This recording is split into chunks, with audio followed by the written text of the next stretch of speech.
we are going to discuss about the demo model of shaping machine. There are about different parts in the shaping machine. First major part is the base. Above the base, this portion is mounted, this portion is known as the column. Above that of the column, there is a ram. In front of the ram, this portion is known as the tool holder and the workpiece which is fitted into the workbench vise. And this portion is known as the table or saddle. Okay. And this is the T-slot which is I had already explained in the class, which is used to fit the bench vise in the table. Okay. First, we will going to discuss about one by one. Base. The base material is made up of cast iron. Why it is made up of cast iron means during the machining process, vibration creates.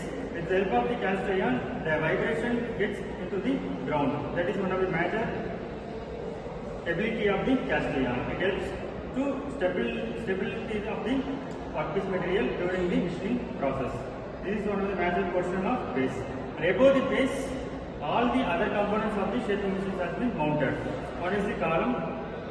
This portion is known as the ram, and this portion is known as the tool holder, bench vise, and table. Inside the column, there is a quick return mechanism which is mounted inside the column, and this portion is known as the ram. This portion slides 2 and 4 motion. That means it moves forward direction and then it moves the return direction. Okay. While in on time condition, during forward stroke, the ram moves slowly, whereas in the case of reverse stroke, it moves speedily. For that mechanism, we are using the quick return mechanism as it is mentioned in the chart, and also we have discussed it during the class 7. And this is the tool, and this box is known as the clapper box. During the forward stroke, the clapper box moves forward direction, and during the return stroke, with the help of the clapper box and the ram, the portion of the tool moves speedily when compared to that of the forward stroke. And here it is the bench vise. Here the workpiece is fitted, and this is known as the T-slot. In this table moves upward direction. In this shaping machine, the tool is in the stationary motion, whereas the workpiece moves 2 and 4 motion. Whereas in the case of planer, the table moves 2 and 4 motion, whereas the tool is in the stationary motion. That is a major difference. Discuss about the milling machine.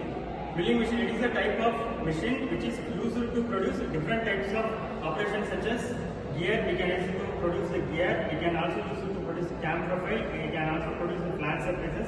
Likewise, many machine processes can be then carried out with the help of the milling machine. In this type of milling machine, we are using the rotary cutter. Whereas in the case of lathe machine or in the case of shaping machine, we are using the single point cutting tool. Here it is the multi-point cutting tool as it has the more number of edges. Now we are going to discuss about the different components of the milling machine. This portion is known as the base, and this portion is known as the column, and this portion is known as the overarm. This portion which is where the rotary cutter is fitted, this portion is known as the, this rod is known as the arbor, and then this is an indexing mechanism. With the help of the indexing mechanism, the workpiece can be fitted and we can cut the workpiece material without the removal of the workpiece. Okay. Now we are going to discuss one by one. Base. This is the part where all other components of the milling machine has been mounted. And inside the base, there is a supervision for the mounting of the reservoir. It acts as a reservoir for the cutting fluids or coolant. And this portion is known as the column. Inside the column, it has the motor. The motor which is connected to the spindle is connected to that of the arbor. While we switch on the motor, the spindle rotates and then the arbor rotates. As the arbor is connected to the rotary cutter, the rotary cutter also rotates, and with the help of the cutter, the machining process takes place.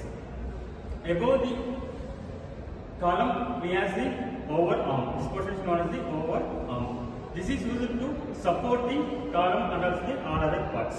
And the most important part is this portion is known as the knee. With the help of the elevating screw which is present here, the knee moves upward direction and then the downward direction. This is one of the major function of the knee. Above knee, there is some part is known as the saddle. With the help of the saddle, the workpiece we can tilt to 2 and 4 rightward direction and also the leftward direction. And with the help of the rotary cutter, we can cut the material according to our convenience. This is the indexing mechanism. There are about different types of indexing mechanism, known as differential indexing, sum of the indexing. With the help of the indexing mechanism, when we rotate it, the workpiece get rotated. While we finish the cutting of the single teeth, we can rotate the workpiece without the removal. So the setup time can be reduced with the help of the indexing mechanism. This is one of the major advantages while using the milling machine.